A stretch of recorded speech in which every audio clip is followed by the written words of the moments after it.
What's the main thing we have to keep from the last game?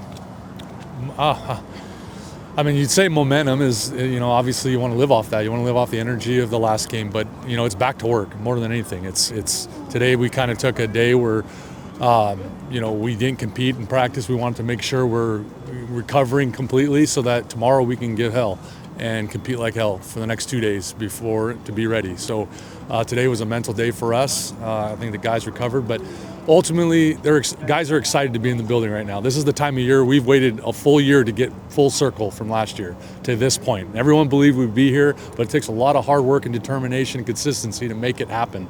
And I applaud our guys for that. So we want to take the next step now. But that's an awareness factor, and the process is what we're all about. Do you have a more precise explanation on what happened in the first 6 minutes of the third quarter, having watched the film now? I mean, again, I said it before after the game. They made plays. I mean, they created a couple turnovers. They capitalized on a couple, whether you want to call them errors or, penalties or whatever they called. They executed some plays and got right back into the game. The biggest thing I take from those 6 minutes is we kept fighting, and we made another play and then finished the game strong. So, in a course of a playoff game, there's going to be some ups and some downs. You just got to stay even keeled and believe throughout. And I thought our guys did a tremendous, tremendous job of that. But it wasn't any more than that, to be honest with you. I mean, there's just guys are professional. We play against a professional football team that's going to make plays, and particularly a team that's, the type of organization Winnipeg was. We knew they were going to make plays, but I love the resolve we have and the fight we had and what we showed after that. Statistically, it was the best offensive performance of the year. Was it the best performance? Well, I mean, statistically it said that, points-wise, and it's right up there. I just thought we were very well balanced. I thought we took care of our quarterback. We were able to run the ball, efficiently and make big plays on top of that. I think we had, the way we counted, about 12 explosive plays, 6 20-yard passes and 6 10-plus yards runs throughout a game. We controlled the clock, the time of possession.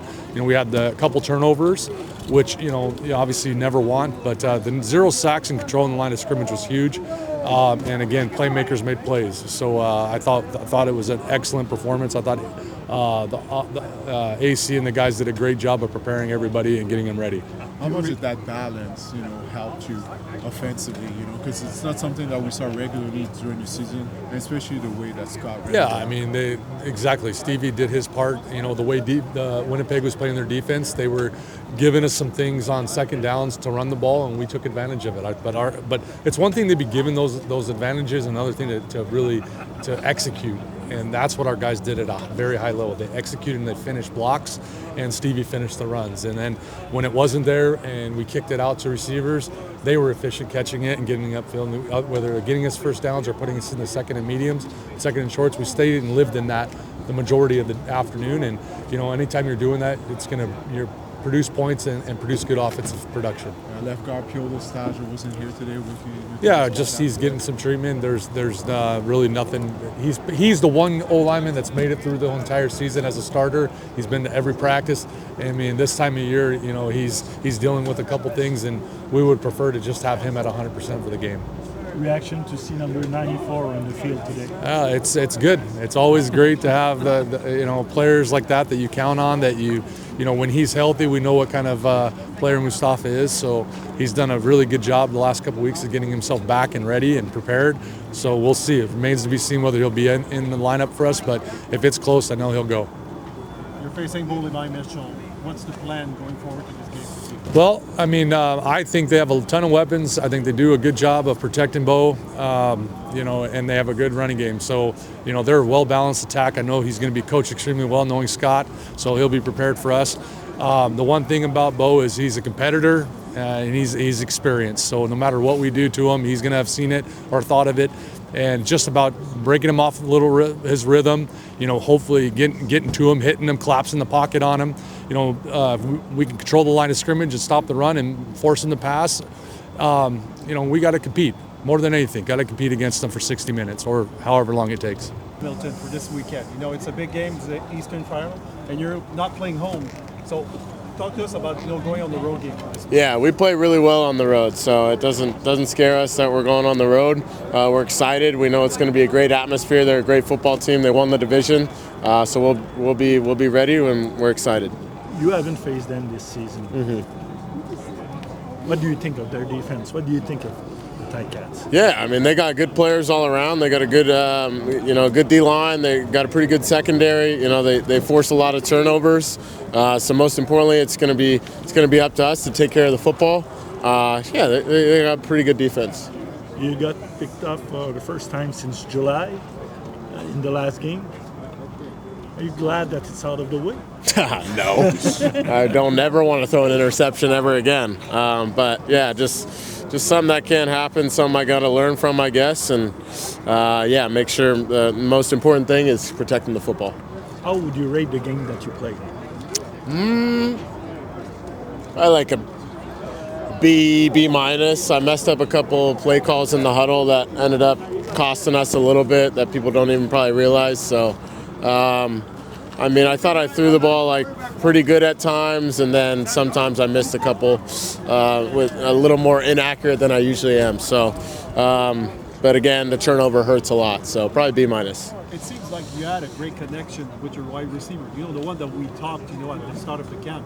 Everything kind of worked out, last game. Yeah, it's just something that obviously we've been working on all year, and everyone was kind of on the same page.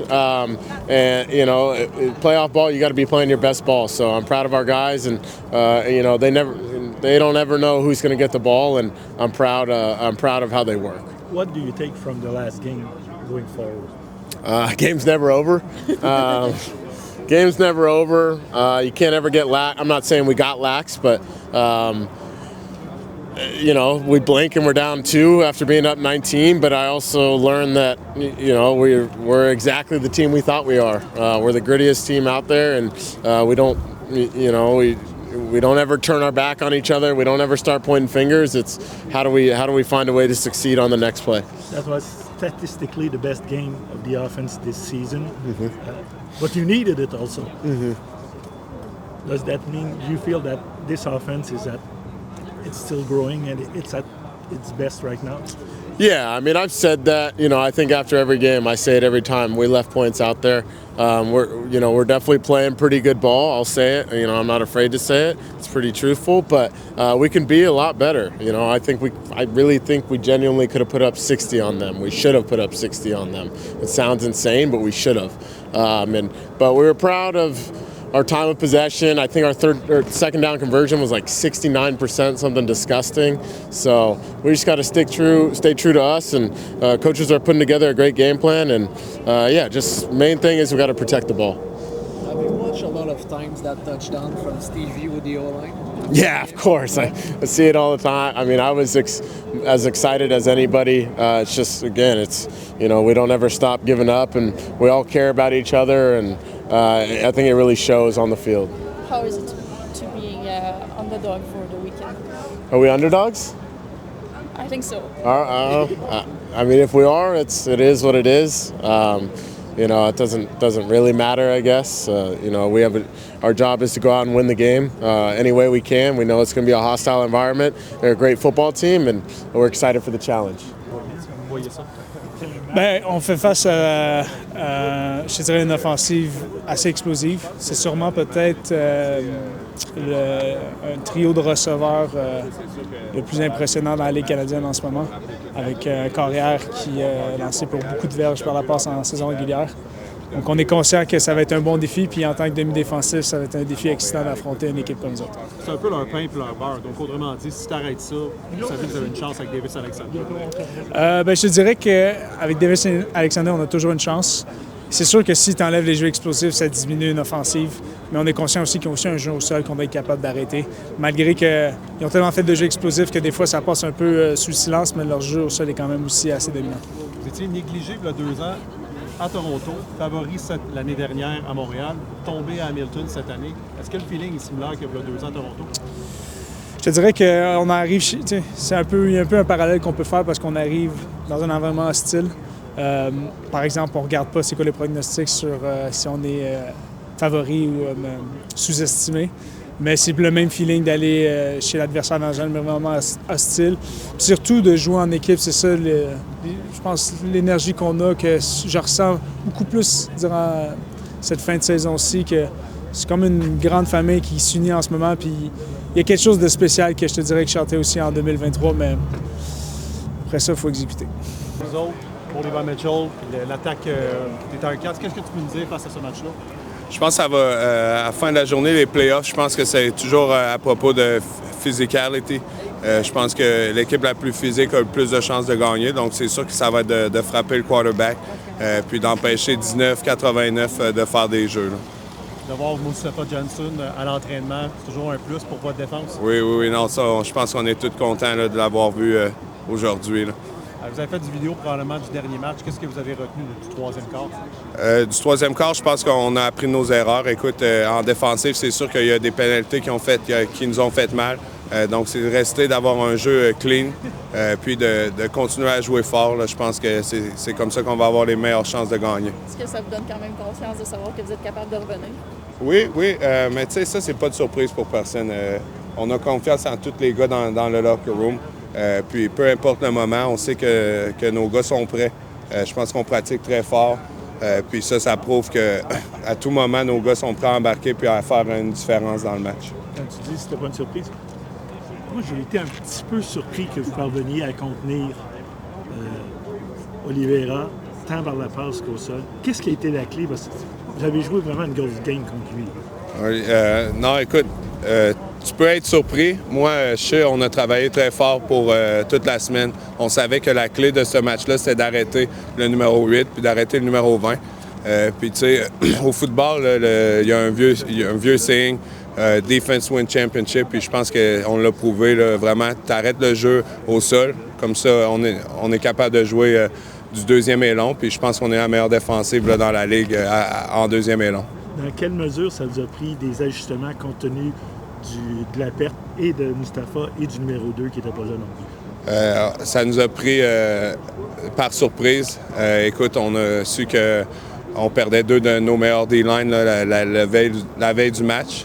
Mais écoute, je pense que les jeunes, comme j'ai dit tantôt, comme moi, on est toujours prêts là, à avoir du terrain. Puis on pratique tellement fort. Puis Coach Maas le dit toujours que ton nom peut être appelé à tout moment. Puis les gars, comme je dis, sont prêts toujours à faire la différence.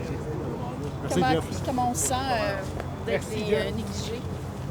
Écoute, je pense qu'on a été dans cette position-là durant souvent cette saison. On a perdu 5 matchs de suite, mais je pense pas qu'on s'arrête à ça. Là.